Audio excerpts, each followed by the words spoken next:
Elhamdülillahi Rabbil alemin.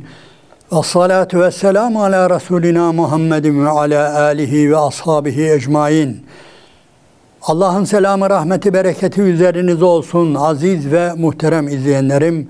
Bir Kur'an İklimi programında yine birlikteyiz ve Kasas suresi üzerinde 14. ayet-i kerime üzerinde bazı şeyler söylemek istiyorum.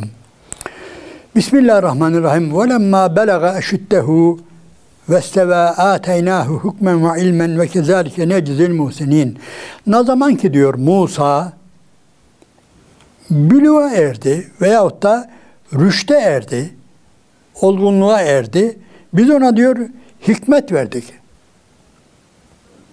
İlim verdik, hikmet verdik buyuruyor. Muhterem izleyenlerim, burada bir mesele var. Nedir? Dikkat ederseniz, ne zaman ki diyor velemma belaga eşüddehu, rüşte erdi ve bülüğe erdi, biz ona diyor ilim ve hikmet verdik ve kezalike necizil muhsinin, biz işte muhsinleri, ihsanda bulunanları, iyilik yapanları biz işte böyle mükafatlandırırız buyuruyor. Burada bazı çözülmesi gereken problemler var. Birincisi, bu bizim bildiğimiz peygamberlikse daha o peygamberlik vahiy, Tur Dağı gelecek daha. Şimdi burada değil. Bu neyin nesi o zaman? Bu neyin nesi? Yani rüşte erince, belirli bir yaşa gelince biz ona ilim verdik, hikmet verdik buyuruyor.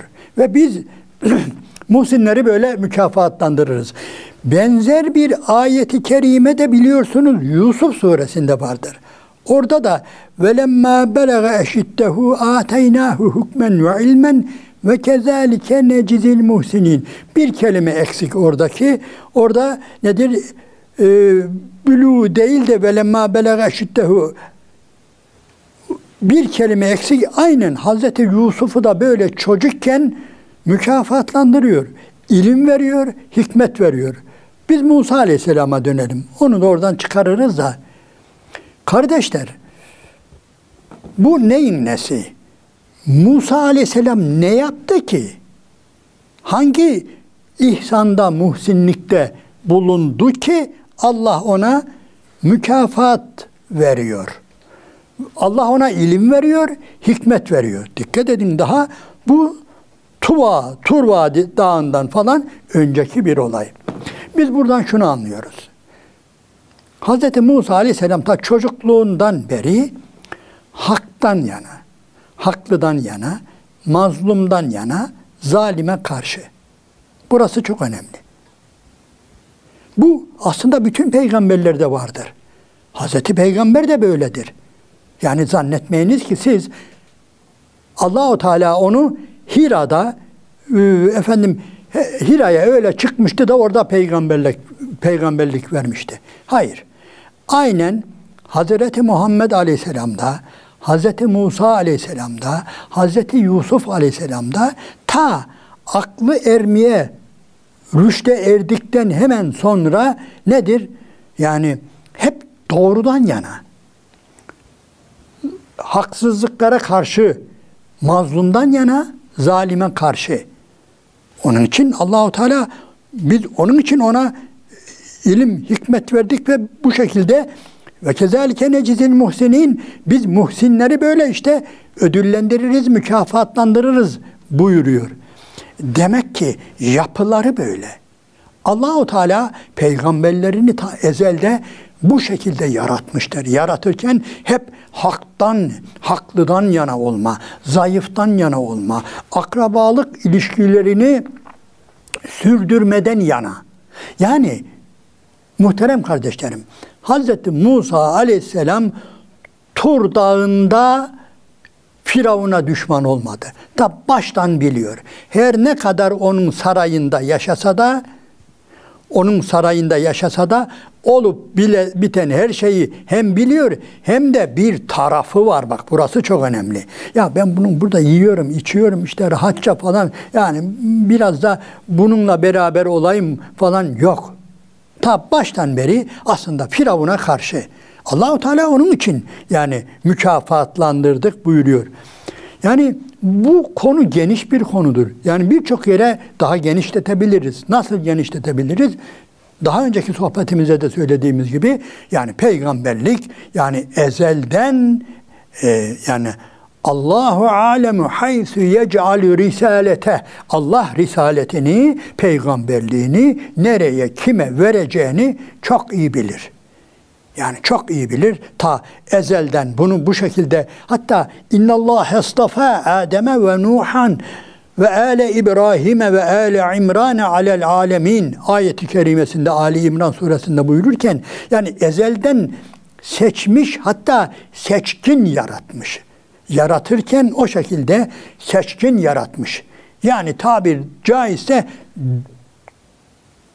dörtlük demeyelim, 4x4 yaratmıştır. Hani bugün benzetmek olmasın, bir takım araçların üzerinde 4x4 yazar ya, hani yüksek araçlar. Bu nedir? Bu her türlü arazide yani gider yani. Dağ, taş demez yani.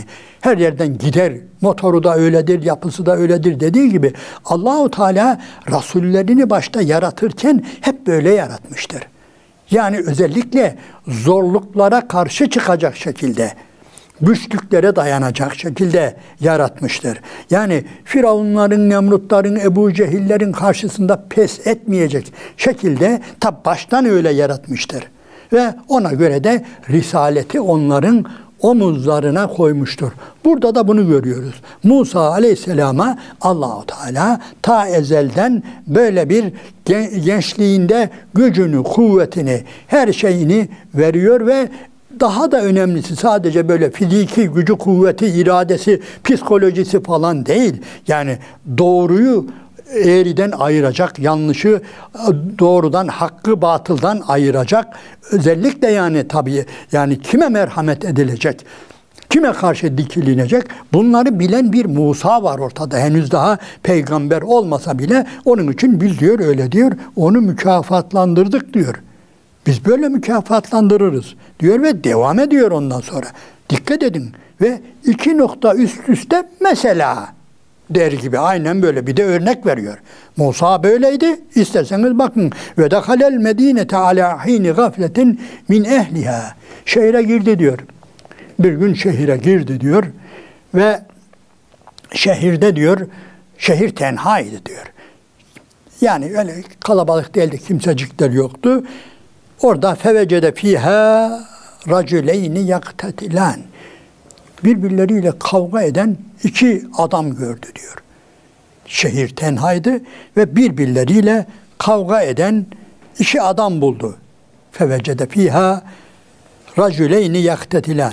Hâzâ min şiatihi ve hâzâ min aduvve. Şu diyor, şu onlardan birisi şu diyor, Musa'nın şiasındandı. Yani kavmindendi. Musa'nın hem kavminden de buradaki şianın 2 anlamı vardır. Hem soy itibariyle İsrailoğullarındandır hem de kendisi gibi ezilen, sömürülen yani o fikir beraberliği, gaye, hedef birliği de vardı. Burada bu anlam var. Sadece soyundan olduğu için değil, sadece İsrailoğullarından olduğu için değil. Nedir? Yani ezilen bir toplumdan birisiydi ve hâzâ min aduvvihi, şu da, şu öteki de diyor, Musa'nın aduvvü, düşmanı. Muhterem izleyenlerim, burayı hemen geçmeyelim. Niye? Hz. Musa'nın demek ki düşmanları var. Sarayda oturduğu halde, Firavun'un sarayında kaldığı halde, orada büyüdüğü halde nedir? Firavun'un kavmi Musa'ya düşman, kavimcilik yaptığından değil. Niye? Baştan beri söylüyoruz. Onların elinde kırbaç var. Onların elinde zulüm aletleri var ve onlar İsrailoğullarını yani eziyorlar, sömürüyorlar, kan ağlatıyorlar, işkence yapıyorlar, her türlü kötülüğü yapıyorlar ve Musa bunları unutmuyor. Bırakın unutmayı, yani anladığımız kadarıyla durmadan yani dolduruyor, boşaltıyor. Yani ben ne yapabilirim bunlara? Yani ben bu zavallı kavmime ne yapabilirim diye onu düşünüyor. Ve bir takım insanlar da Hz. Musa Aleyhisselam'a gözünü dikmişler. Bir şeyler bekliyorlar onlar. Hoppala bu da nereden çıktı demiyorlar ha. Hz. Musa Aleyhisselam Firavun'un kavminde, sarayında da büyüse İsrailoğullarından bir kısmının gözü Musa Aleyhisselam'ın üzerinde. Ondan bir şeyler bekliyorlar. Yani bu beklediği şeyler bazı araştırmacılar, bazı sosyologlar diyorlar ki işte sarayda çok şeyi öğreniyordu. Yani yöneticiliği öğreniyor, başka şeyler olabilir, o ayrı bir olay. Ama yani bir takım kabiliyetlerini de görüyorlar ama en önemlisi nedir? Onun düşüncesini, niyetini, zihniyetini biliyorlar ve onun için adam imdat diyor. O kendi kavga edenlerden birisi festegâsehüllezî min şiatihi alellezî min aduvvihi. O kavga ettiği düşmanına karşı imdat, bana destek ol diye Hz. Musa'dan destek istiyor. Evet, ne yapıyor? Fevekezehu Musa fekada aleyh. Musa rivayete göre ona bir yumruk vuruyor. Bazı rivayetlere göre itiyordu falan. Ama ne olursa olsun ister vursun, ister itelesin, düşüyor adam. Düşünce artık kafası mı arkaya değiyor, başka şey mi? Yani oraya ölüyor. Ama anladığımız kadarıyla Musa Aleyhisselam öldürücü bir yumruk atmıyor. Yani Musa Aleyhisselam'ın yumruğuyla değil, yani bir de düşmesi de var. Çünkü Musa Aleyhisselam kesinlikle öldürme niyetiyle vurmuyor. Normal bir kavgada vurulur gibi vuruyor veya söylediğimiz gibi bazı rivayetlerde itelediği de söyleniyor. Ama fekada aleyh ve adam orada ne yapıyor? Ölüyor. Ve ölür ölmez dikkat edin, ortaya başka bir olay çıkıyor muhterem izleyenlerim. Yeni bir hukuk çıkıyor. Başka bir hukuk çıkıyor ortaya. Bizim yani fazla dikkat etmediğimiz, göz ardı ettiğimiz bir hukuk meselesi çıkıyor. Diyor ki, "Gâle hâzâ min ameli şeytan." Bu diyor, şu benim yaptığım şeytanın bir amelidir. Yani daha önceki sohbette söyledik ya, yani demek ki burada bir irade-i cüz'iyesini kullanıyor ama kullandığında böyle bir olay vuku buluyor. Ve adam ölüyor. Allah-u Teala öldür o kafiri demiyor, dikkat edin. Öldür o zalimi demiyor. Öldür o zalimi, öldür o İsrailoğullarına düşman olan o zalim Firavun'un adamlarından birini öldür demiyor. Musa Aleyhisselam vuruyor ve adam ölüyor. Ve onun için diyor ki "Kâle hâzâ min ameli şeytan." Bu diyor şeytanın bir ameli. Yani ben böyle bir şey yapmak istemedim. Benim niyetim kesinlikle bu değildi. İnnehu aduvvun mudallin mübin ve o şeytan ki insana apaçık bir nedir? Düşmandır. Belirlenmiş, bilinen, yani hiç de üzerinde tereddüt edilmeyecek düşmanlığı konusunda acaba düşman mı dost mu hiç tereddüt edilmeyecek apaçık net bir düşmandır. Kâle hâzâ min ameli şeytan innehu aduvvun mudillun mübin. Saptırıcı aynı zamanda nedir? Bir düşmandır diyor. Ve devam ediyor. Muhterem izleyelim. Hz. Musa bu yaptığına hem pişman oluyor hem de yani hemen böyle bir sözle böyle demekle yetinmiyor. Yani bunun olmayacağını, bunun kafi gelmeyeceğini biliyor. Kâle Rabbi inni zalemtü nefsi feğfirli. Ya Rabbi, ey benim Rabbim, ben kendime zulmettim diyor. Ben kendime zulmettim feğfirli. Beni bağışla ya Rabbi. O da Allah-u Teala da kâle Rabbi gfirli fegafere leh. Allah-u Teala da onu affetti diyor. İnnehu huvel gafurur rahim. O gafurdur, rahimdir.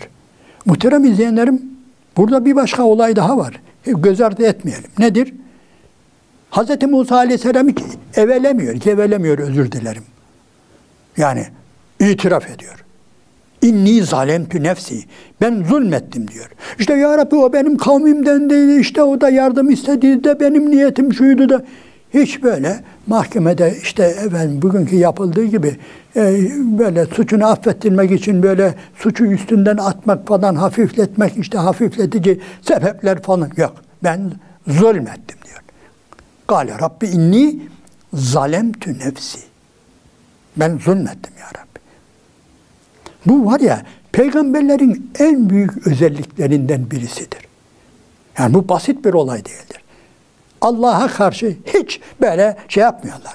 Yani suçu yani hafifletmek için ben zulmettim. Hazreti Yunus öyle diyor. La ilahe illa ente sübhaneke inni kuntu minez zalimin. Yani halbuki Hazreti Yunus Aleyhisselam var ya muhterem izleyenlerim, bugünkü savunma metotlarına göre kendisini epeyce savunabilirdi suçunu hafifletmek için. Ya Rabbi işte ben o kavme vardım da şu kadar rica ettim, yalvardım, davet ettim senin dinine falan, onlar da şey yapmadı, ben de öfkelendim falan. Hiç öyle bir şey demiyor. Ben zulmettim kendime. La ilahe illa ente sübhaneke inni kuntu minez zalimin. Bu çok önemlidir Allah'a karşı suçumuzu öncelikle itiraf edeceğiz. Hazreti Musa, Hazreti Adem atamızın en büyük özelliği bu değil mi?